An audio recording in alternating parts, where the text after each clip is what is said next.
Ignatius Reilly est l'anti-héros par excellence. Bonjour et bienvenue sur votre chaîne Fatih Alice. Aujourd'hui, vous êtes avec le programme L'Opuscule Écarlate et le volet Book Review.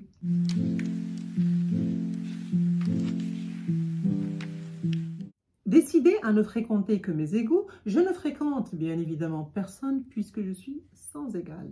Ça, c'est Ignatius Reilly qui le dit et c'est le personnage principal de La Conjuration des imbéciles, un roman comédie signé John Kennedy Toole et publié aux éditions 10-18.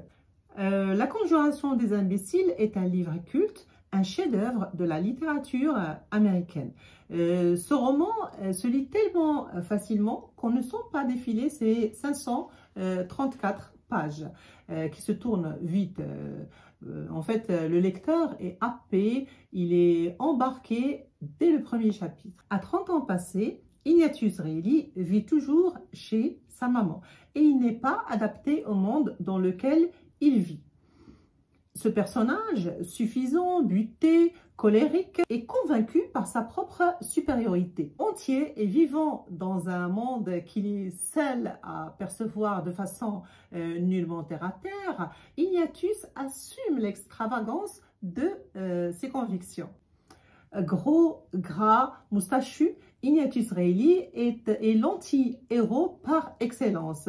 Il porte de vieux habits, une chemise à carreaux et une casquette verte à rabat qu'il baisse sur ses oreilles à chaque fois qu'il veut se couper du monde et ne plus entendre les futilités et bavardages imbéciles de son entourage. Il est aussi doté d'un impressionnant sens de la répartie. Parce qu'il doit rembourser une dette, Ignatius se trouve dans l'obligation de travailler.